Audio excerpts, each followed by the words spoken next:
Hi everyone, good day to you. My name is Santhakumaran Atmalingam and I'm the founder of CXPA Asia. I'm speaking live from Kuala Lumpur, and first of all, I would like to wish happy CX Day to all listeners and viewers. Today, I'm going to talk about the Asian experience. In Asia, we talk about food, pray, and also love. All right, let me talk about Eat, Pray, and Love. It's highly inspired by Julia Roberts' movie, The Eat, Pray, and Love. And Asia is also very famous for historic culture, heritage, sandy beaches, cuisines, and languages. Asia is very unique because um, every countries in Asia have their own languages.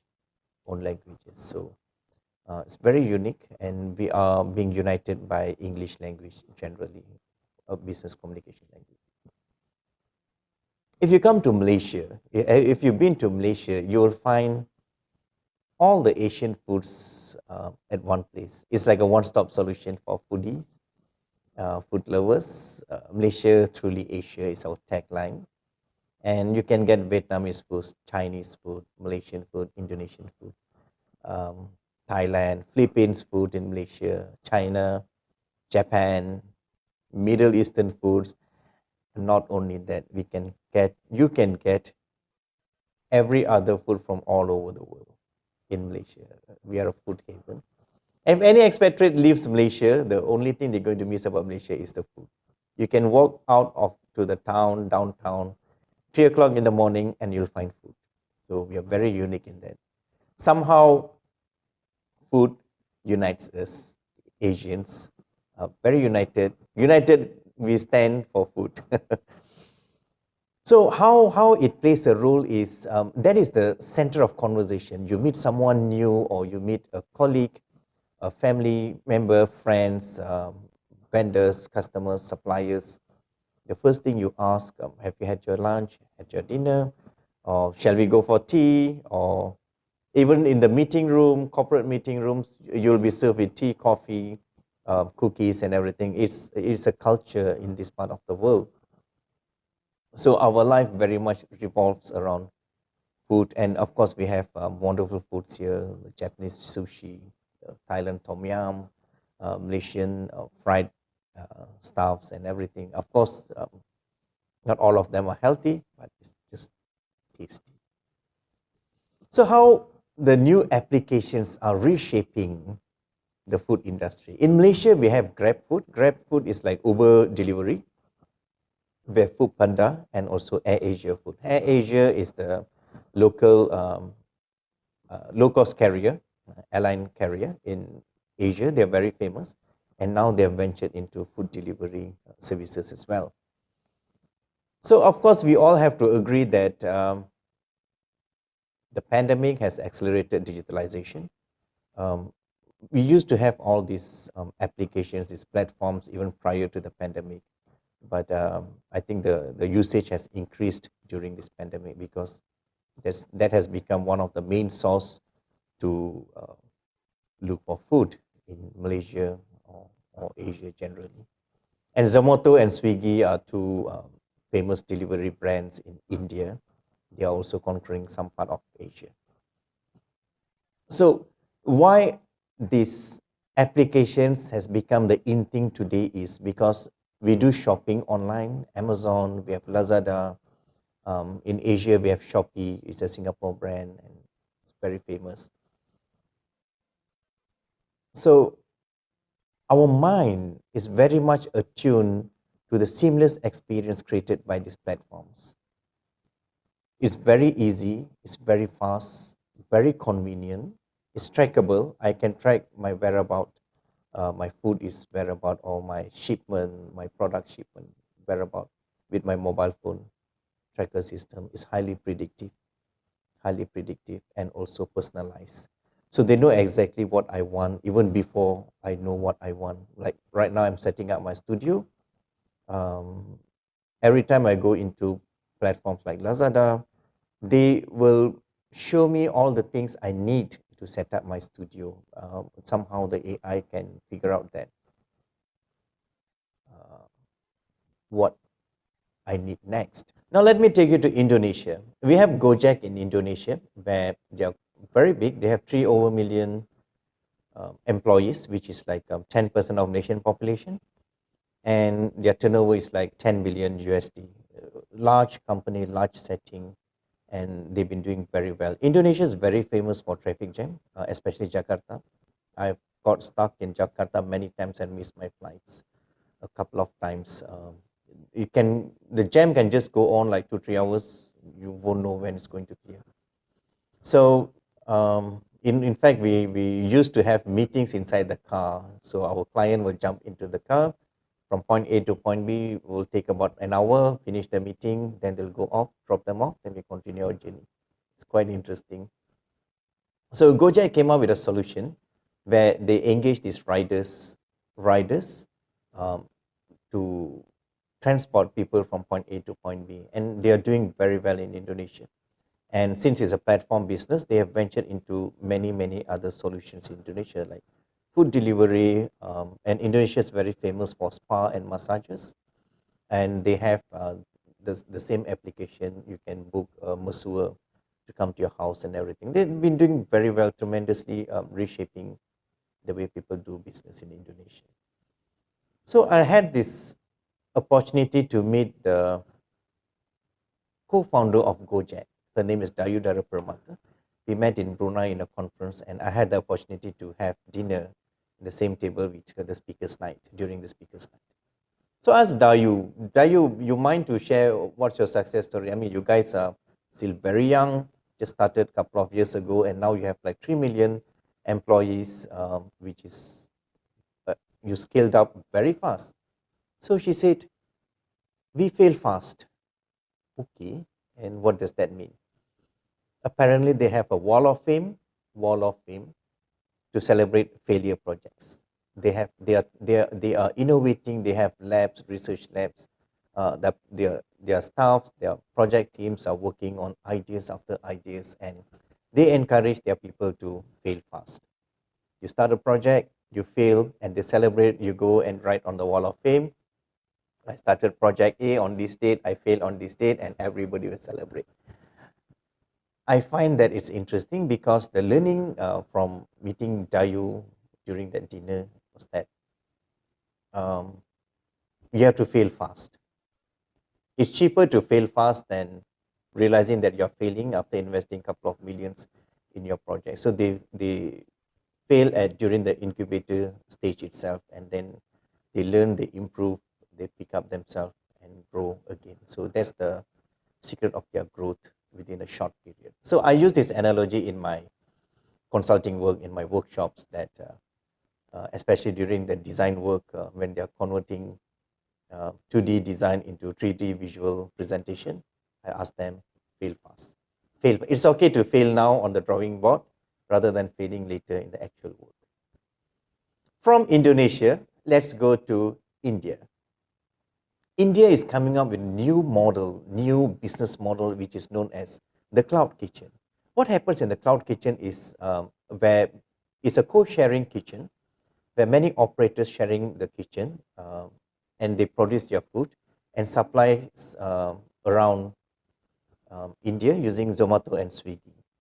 So there's no dining in facility, and they find that by having only kitchen, they save a lot of money and they became very efficient.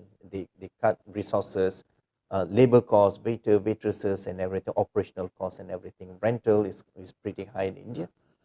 So this cloud kitchen is something new that is happening in India, and it's picking up very fast, very fast. I hope it will be the next in thing globally, because even in Malaysia, we noticed that people prefer to take away rather than dining in restaurants today because of the pandemic, or the fear we have over COVID-19.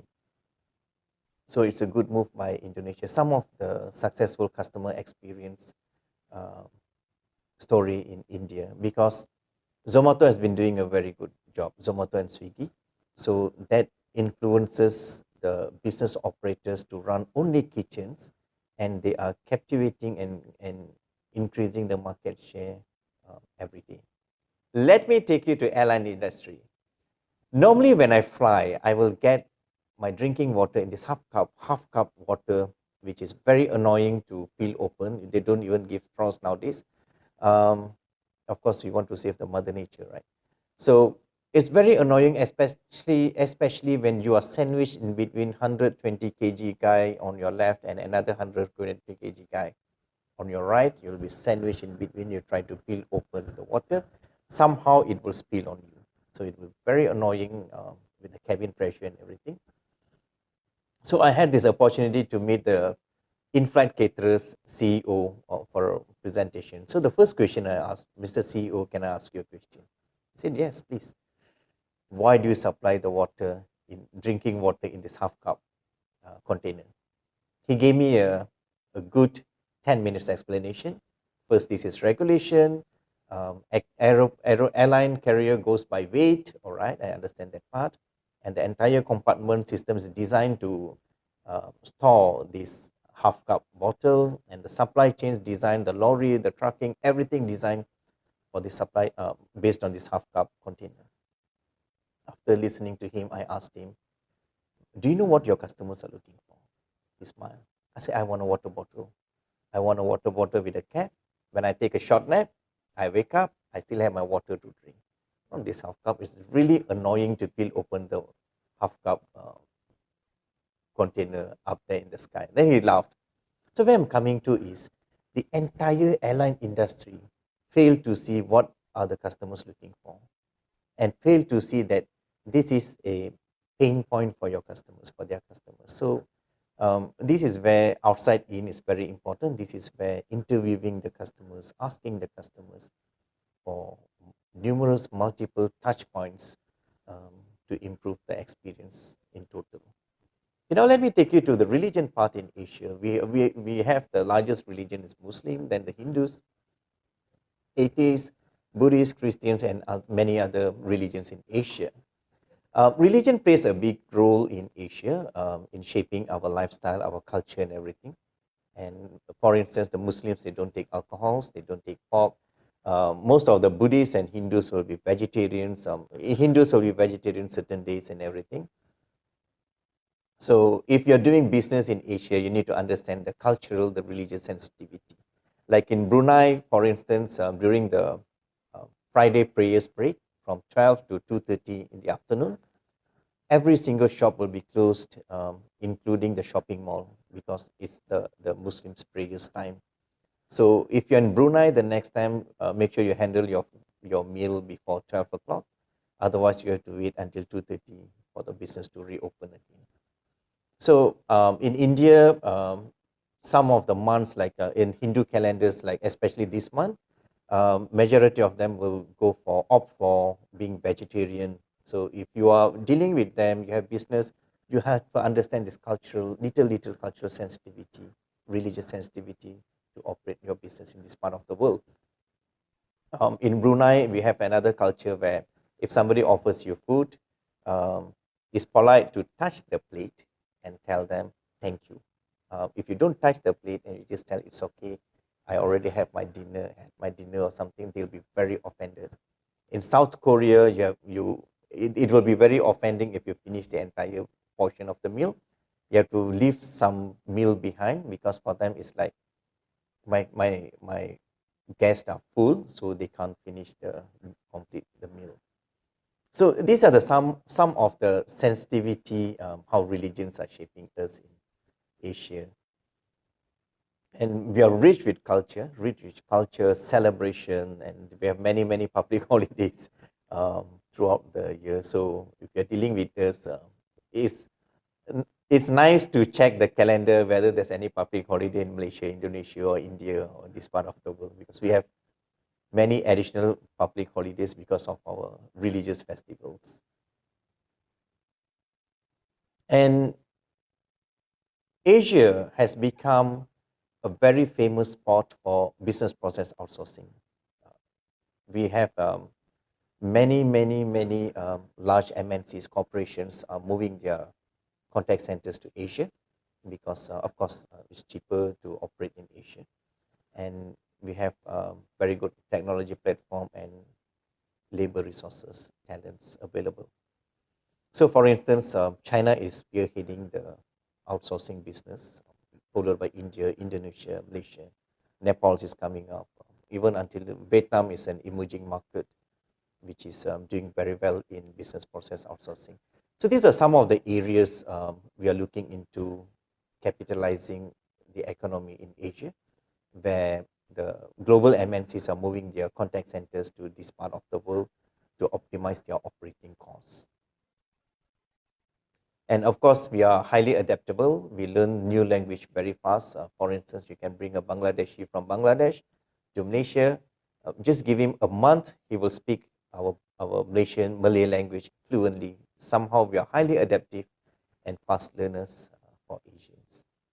All right, with that, ladies and gentlemen, I would like to end my conversation today with you. Happy CX Day.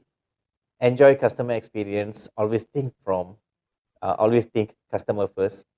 Signing off live from Kuala Lumpur, Santhakumaran, Atmalingam. Thank you very much. Namaste.